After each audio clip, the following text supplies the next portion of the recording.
mañana, y ahí conecto rápidamente para hacer mi breve comentario, hablábamos nosotros del tema, señores, de la violencia. Y hablábamos de la violencia que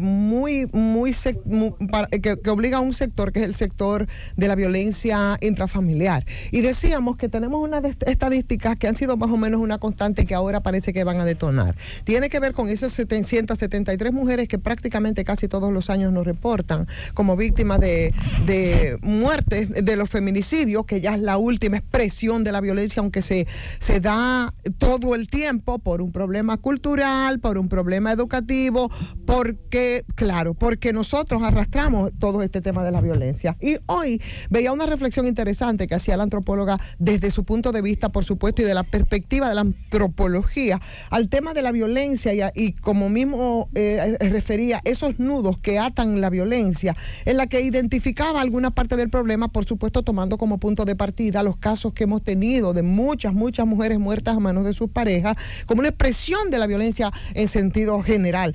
Y esa carga que se registra en la sociedad dominicana, que en ocasiones llega a niveles, señores, que son alarmantes, como la experiencia que tuvimos en estos días de un triple feminicidio, por ejemplo, y por supuesto la interpretación que se hace desde la antropología para un poco señalar las causas que yo creo e identificar también todas las expresiones de violencia. Esos casos sangrientos yo creo que no deben pasar como simplemente titulares espectaculares a través de los medios de comunicación, porque ya no es una, sino son varias mujeres muertas a manos de una sola persona. El caso de ese feminicidio cometido por un agente policial, un homicidio en el que se responsabilizó incluso a un vicealmirante, y otros casos que también se dieron, que te hicieron una suma de casi 6 mujeres muertas en una semana. Entonces, ¿qué es lo que está pasando con todo esto? ¿Cuál es la confianza que tiene la gente en unas relaciones tortuosas de que no va a tener ese detonante final?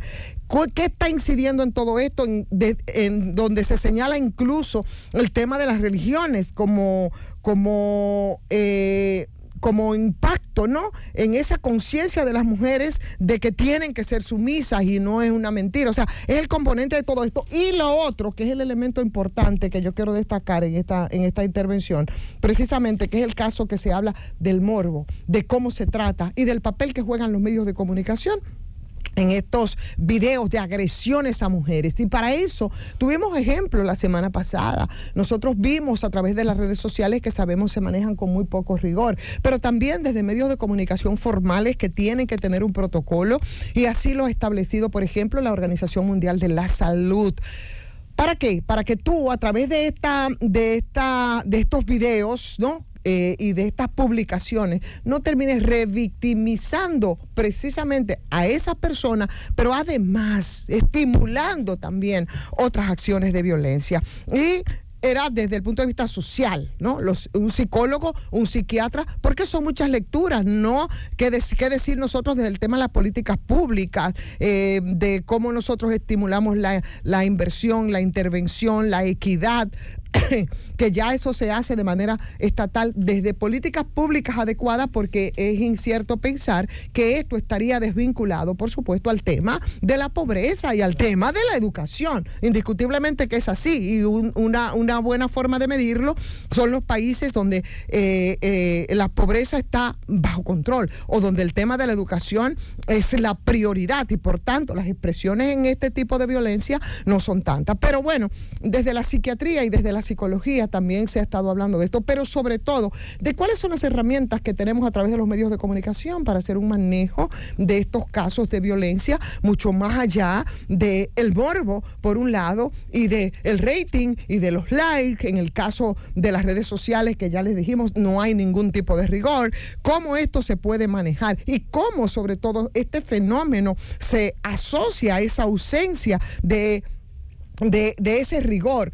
sin contar esa mentada tan cacareada cultura de paz que tampoco sale de la nada ni cae del cielo, ¿no? O sea, ese sensacionalismo que tenemos a problemas de salud mental de los agresores y a esa necesidad de elevar la educación también desde las escuelas. Entonces, eso es una preocupación también desde el punto de vista de la antropología, de la psicología, por supuesto, y que debe tener entonces los demás componentes para que nosotros no sigamos quedándonos solamente en estadísticas, pero sobre todo que tengamos el rigor, y eso es un llamado de atención, el rigor de manejar el problema de esas expresiones de violencia, de esa revictimización, y hasta donde de alguna manera nosotros ayudamos y colaboramos a que estos casos se sigan estimulando en una sociedad evidentemente muy violenta. Llévatela.